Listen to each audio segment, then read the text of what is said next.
Hello दोस्तों, आप सब कैसे हैं। उम्मीद करता हूं कि आप सब बढ़िया होंगे। मैं ब्रजेश अपने YouTube channel department of GS point पर आप सभी का स्वागत करता हूं। आज हम अगले पड़ाव में देखेंगे नागरिकता। नागरिकता भाग 2 अनुच्छेद 5 से 11।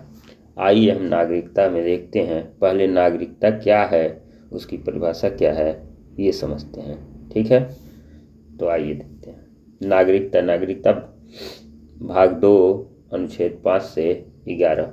ठीक है। नागरिकता का अर्थ किसी व्यक्ति का उस राज्य के साथ कानूनी संबंध जिसके तहत व्यक्ति को अधिकार, कर्तव्य और राजनीतिक भागीदारी मिलती है।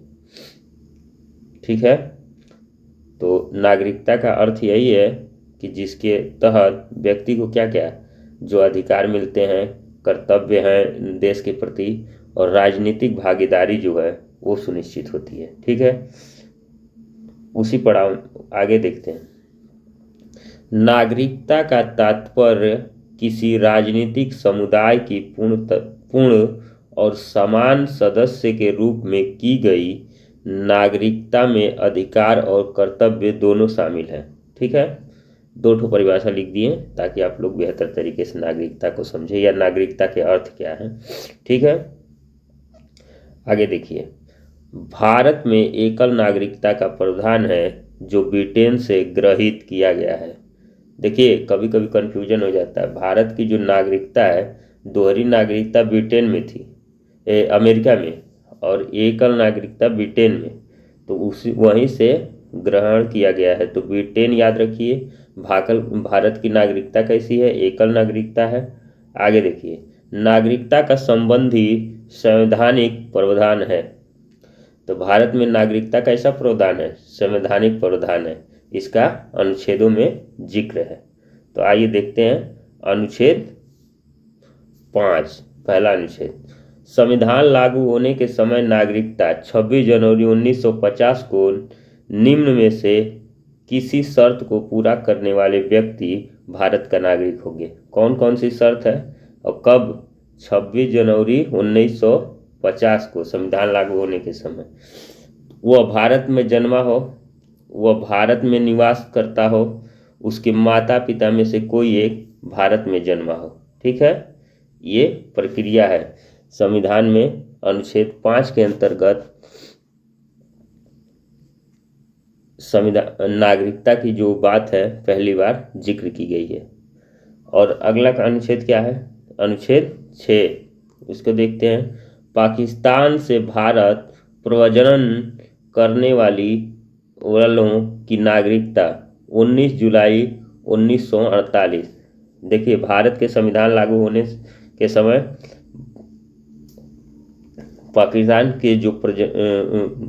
पाकिस्तान से जो भारत आए हुए थे नागरिक, उनको 19 जुलाई 1948 तक आने वाले सभी नागरिकों को क्या किया गया? भारत की नागरिकता की बात कही गई है।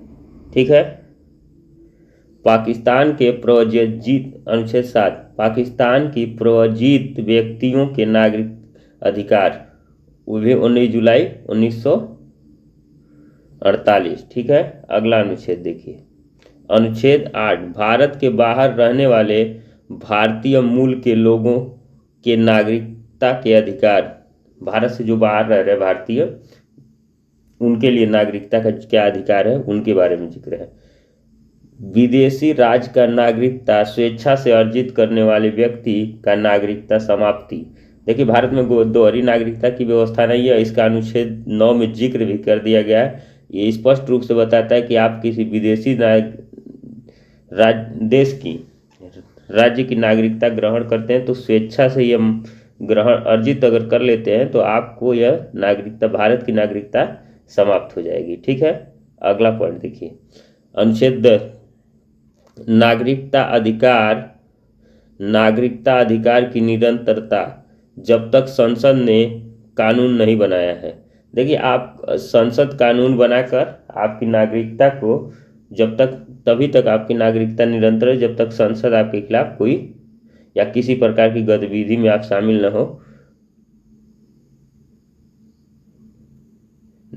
ठीक है, संसद ये तय करता है कानून।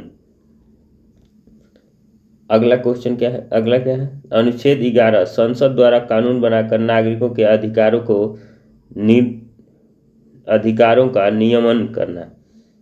संसद द्वारा नागरिकों के अधिकार का विधि द्वारा विनिमय किया जाता है, यानी कि विधि द्वारा उनको नागरिकता अधिकार दिया जाता है अधिनियम बना के कि कोई भी व्यक्ति को। अगला क्या है, नागरिकता, देखिए यहाँ इंपॉर्टेंट एक क्वेश्चन है, नागरिकता संघ सूची का विषय है। इस प्रकार नागरिकता संबंधी अधिनियम संसद द्वारा साधारण बहुमत से बनाया जाता है। देखिए ये भी इम्पॉर्टेंट है, कई बार पूछा है कि जैसे मान लीजिए प्रस्तावना में जो संशोधन है वो किस टाइप का संशोधन होगा, साधारण बहुमत से या पूर्ण बहुमत से। संघ राज्य क्षेत्र का संशोधन कैसा होगा। जैसे संशोधन में जब मैं आप लोग से एक टॉपिक की बात हरदम करता हूँ कि संशोधन किस प्रकार का है, संशोधन जैसे साधारण बहुमत से, उसी तरह राज्य के नामों में परिवर्तन या उस कल भी अनुच्छेद 1 से 4 तक की चर्चाएं हुई थी तो उसमें जिक्र आया था कहीं ना कहीं साधारण बहुमत की। तो आप इस बात को ध्यान रखिए कि कहाँ साधारण बहुमत है, कहाँ।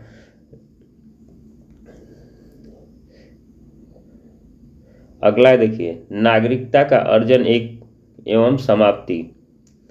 संविधान लागू होने के पश्चात संसद द्वारा नागरिकता अधिनियम 1955 पारित किया गया, जो नागरिकता के प्राप्ति एवं समाप्ति के संबंध में उपबद्ध करता है। कौन, देखिए संविधान में जो संसद के होने के पश्चात क्या है, नागरिकता अधिनियम 1955, ये याद रखना है कि कब पास हुआ था। तो आइए हम लोग देखते हैं नागरिकता अर्जन का तरीका। तो पहला है जन्म से, तो 26 जनवरी 1950 या उसके बाद भारत में जन्मा व्यक्ति, अपवाद विदेशी राजनयिकों के बच्चे और शत्रु विदेशों के बच्चे, इनके ये कहा है कि अपवाद हैं विदेशी राजनयिकों के बच्चे या शत्रु विदेशी, कोई शत्रु देश है जिसके जो वहाँ के जनसंख्या कोई है तो उसकी बात कर रहा है। अगला, वंश परंपरा का नागरिक, जिस वंश के आधार पर नागरिकता की बात की गई, भारत के बाहर जन्मे व्यक्ति या 26 जनवरी 1950 के पश्चात जन्म लेने वाले व्यक्ति जिसके माता पिता में से कोई एक क्या है, भारत का नागरिक है। ठीक है। अगला क्वेश्चन, अगला है पंजीकरण द्वारा, फिर देशीकरण द्वारा, और फिर क्या है, भू क्षेत्र अधिग्रहण दे रहा है। जैसे कोई भारत कोई भी जगह किसी दूसरे लोगों से एक्वायर करती है या ग्रहण करती है, जैसे मान लीजिए बात करते थे संघ राज्य क्षेत्र में कि भारत ने गोवा को अपने में शामिल किया उसको, तो किसी दूसरे अधिपत्य से कोई भी भूभाग को ग्रहण करता है भारत, तो उसी क्षेत्र में जो जनसंख्या निवास करती है वो ऑटोमेटिक भू क्षेत्र अधिग्रहण करने से वहाँ के जनता भारत की नागरिकता प्राप्त हो जाती है। वहाँ के जनता को नागरिकता समाप्ति के क्या क्या कारण है ये देखिए। एक तो आप स्वेच्छा से परित्याग कर दें या समापन हो जाए, जैसे आप किसी देश की नागरिकता ज्वाइन कर लेते हैं तो आप परित्याग कर देते हैं भारत की नागरिकता का, या स्वेच्छा से किसी अन्य देश की नागरिकता को स्वीकार कर लेना, समापन हो जाएगा, भारत की नागरिकता खत्म हो जाएगी। सरकार द्वारा नागरिकता छीनने पर वाचन, जैसे भारत सरकार संसद जो है, संसद हमारी नागरिकता के लिए कानून बनाती है और नियम बनाती है, विधि द्वारा लागू करती है, तो क्या नागरिकता कब छीना जा सकता है, तब क्या क्या बात है उसको देखते हैं, क्या क्या तर्क है। फर्जी तरीके से नागरिकता प्राप्त, आप कोई फर्जीवाड़ा, जैसे मान लीजिए आपको कह रहा है कि 7 साल आप किसी तरह से 7 साल रहिए, 1 साल रहने से पूर्व आप रजिस्ट्रेशन कीजिए और 6 साल आप रह के कुल टोटली 7 साल, तो वैसे अगर आप नहीं करते हैं, कोई फर्जीवाड़ा दस्तावेज दिखाते हैं कि मैं रह रहा हूँ, तो आपको क्या होगा, नागरिकता खत्म कर दी जाएगी। संविधान का अनादर करने पर, शत्रु देश के लिए गुप्तचरी करने पर, जैसे कोई शत्रु देश है, जैसे मान लीजिए हमारा पाकिस्तान है और पाकिस्तान से कोई आया अल्पसंख्यक, मान लो यहाँ 2019 के जिसे कहा गया है वहाँ के हिंदू जो है अल्पसंख्यक है वो भारत आएंगे तो उनको नागरिकता दी जाएगी। मान लो यहाँ आया, यहाँ वो एजेंट के रूप में काम कर रहा है, भारत की सूचनाएं दूसरे देश को दे रहा है, तो ऐसे में उनकी नागरिकता खत्म। 7 साल से लगातार बाहर रहने पर, अगर आप भी मतलब कोई भी व्यक्ति 7 साल से बिना कोई सूचना के बाहर रह रहा है तो उसकी भी नागरिकता खत्म हो जाएगी। ठीक है। नागरिक अधिनियम 1955 के 55 में अब तक 6 बार संशोधन हुआ है। देखिए, एक बार क्वेश्चन पूछ चुका है कि नागरिकता में अब तक कितनी बार संशोधन हुआ है, तो 6 बार नागरिकता अधिनियम में संशोधन हुआ। 1986, 1992, 2003, 2005, 2015 और 2019। 2019 आप लोग चर्चा में रहा है, सीए, उसमें आप लोगों ने देखा है संविधान संशोधन किए जा चुके हैं। ठीक है। आगे देखिए, नागरिकता संशोधन, देखिए चर्चा भी है यहाँ, मैं पॉइंट निकाला हूँ उसको। नागरिक संशोधन अधिनियम 2019 के अनुसार 31 सितंबर 2014 तक भारत आए अफगानिस्तान, पाकिस्तान, बांग्लादेश के प्रताड़ित अल्पसंख्यक, कौन कौन अल्पसंख्यक में शामिल है, यह भी ध्यान रखिएगा।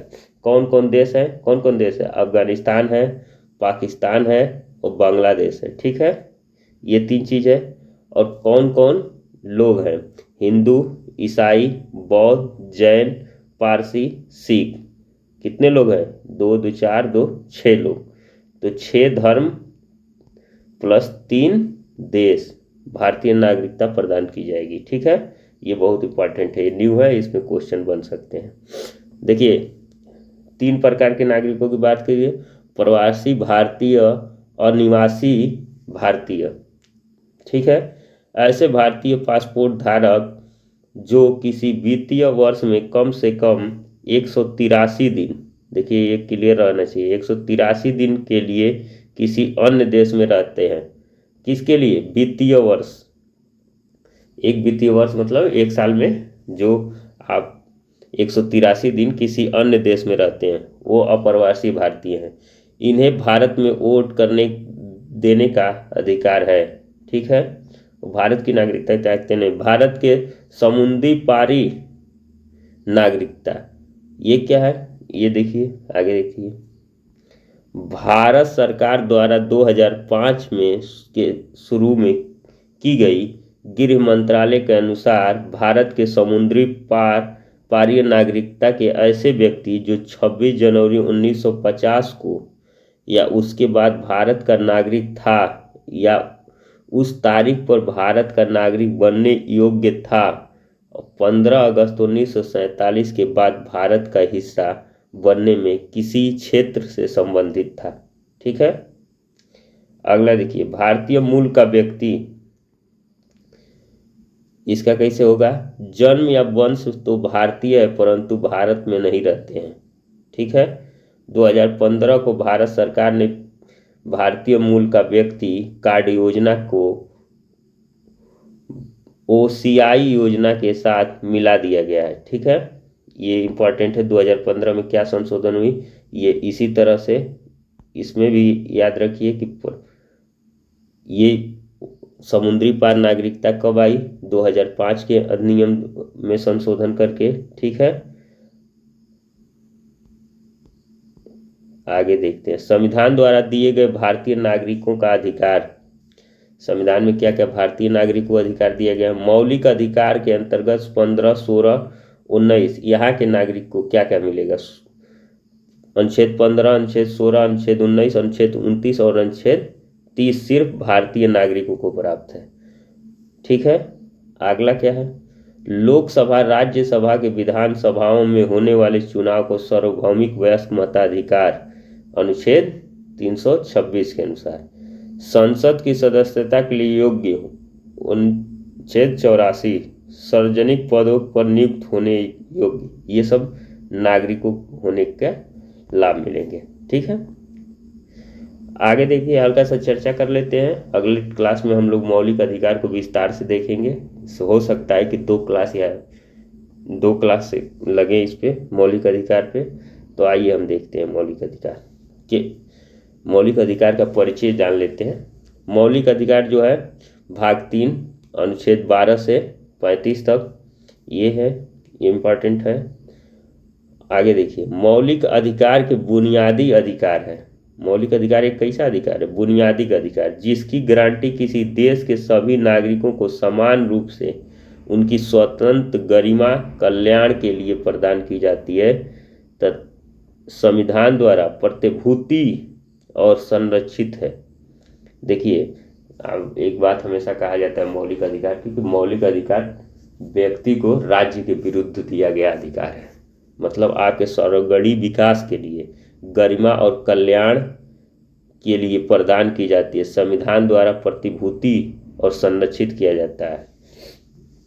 जैसे आपका मौलिक अधिकार है, उसका उल्लंघन होने पर सुप्रीम कोर्ट जाते हैं तो संविधान इसको प्रतिभूतित करती देती है और सर्वोच्च न्यायालय इसका संरक्षण करती है। ठीक है, आगे देखिए, 1931 में कांग्रेस के कराची अधिवेशन में अध्यक्ष वल्लभ भाई पटेल ने अध्यक्षता कर रहे थे। वल्लभ भाई पटेल अधिवेशन में मौलिक अधिकार संबंधी प्रारूप पारित किया गया था। इसका प्रारूप जवाहरलाल नेहरू ने बनाया था। देखिए, प्रस्तावना का प्रारूप जवाहरलाल नेहरू, मौलिक अधिकार का प्रारूप जवाहरलाल नेहरू। ठीक है, ये इंपॉर्टेंट है, याद रखिए। संविधान में मौलिक अधिकार अमेरिका के संविधान के प्रावधान बिल ऑफ राइट 1791 से लिया गया है। तो ये इंपॉर्टेंट है, मौलिक अधिकार अमेरिका से और बिल ऑफ राइट 1791 से। ठीक है, आगे देखते हैं। संविधान के भाग 3 अर्थात मौलिक अधिकार को भारत का मैग्ना कार्टा की संज्ञा दी गई है। ये भी कई बार क्वेश्चन पूछा है, भारत का मैग्ना कार्टा किसको कहा जाता है? तो भाग 3 को, मौलिक अधिकार को भाग 3 को भारत का मैग्ना कार्टा कहा जाता है। ठीक है, अगला देखिए। संविधान में 7 मौलिक अधिकार थे। ठीक है, आप लोग जानते ही हैं। 44वें संविधान संशोधन 1978 द्वारा संपत्ति के अधिकार को अनुच्छेद 31 और 19A(F) को हटाकर इसे संविधान के अनुच्छेद 300A के अंतर्गत कानूनी अधिकार बना दिया गया। इस कारण वर्तमान में मौलिक अधिकार की संख्या 6 है। ठीक है, संपत्ति के अधिकार को हटाने का कारण आप लोग जानते ही हैं। जैसे मान लीजिए रोड बनाना है सरकार को, सरकार आपकी ज़मीन को एक्वायर करती है, और अगर संपत्ति का अधिकार मौलिक अधिकार होता तो आपकी ज़मीन जैसे ही सरकार लेती है उसे ही आप क्या करते? कहते कि मेरा मौलिक अधिकार का हनन हो रहा है। तो सरकार को सार्वजनिक कार्यों के उद्देश्य के लिए आपके चीज़ों का, संपत्ति का, अगर वो चाहती कि रोड बनवा रही है, कोई सार्वजनिक चीज़ के लिए स्टेशन बनवा रही है, कुछ भी बनवा रही है, जिसकी वजह से आपकी संपत्ति का अधिग्रहण करती, तो आप सीधे चुनौती दे देते सुप्रीम कोर्ट में। तो ये समस्या को देखते हुए संपत्ति के अधिकार को कानूनी अधिकार बना दिया गया, मौलिक अधिकार से हटा दिया गया है। ठीक है, आगे देखिए, मौलिक अधिकार कौन कौन से हैं? हल्का सा बस परिचय दे रहा हूँ, कल विस्तार से इसको देखेंगे। समानता का अधिकार 14 से 18, स्वतंत्रता का अधिकार अनुच्छेद 19 से 22, शोषण के विरुद्ध अधिकार अनुच्छेद 23 से 24, धार्मिक स्वतंत्रता का अधिकार अनुच्छेद 25 से 28। आगे देखिए, संस्कृति और शिक्षा संबंधी अधिकार अनुच्छेद 29 से 30, संवैधानिक उपचार का अधिकार अनुच्छेद 32। तो उम्मीद करता हूं कि आप लोग को वीडियो पसंद आई होगी। आगे भी ऐसे ही बने रहिए हमारे साथ, और आप सभी जुड़ने के लिए बहुत बहुत धन्यवाद। और नागरिकता में हम लोग को 2-3 चीज़ बातें याद रखनी है। जैसे नागरिकता में जो अनुच्छेद है, संसद हमको ये अनुच्छेद 11 इम्पॉर्टेंट है ज़्यादा, उसको ध्यान रखिए। भाग याद रखिए, कहाँ से कहाँ तक है वो याद रखिए।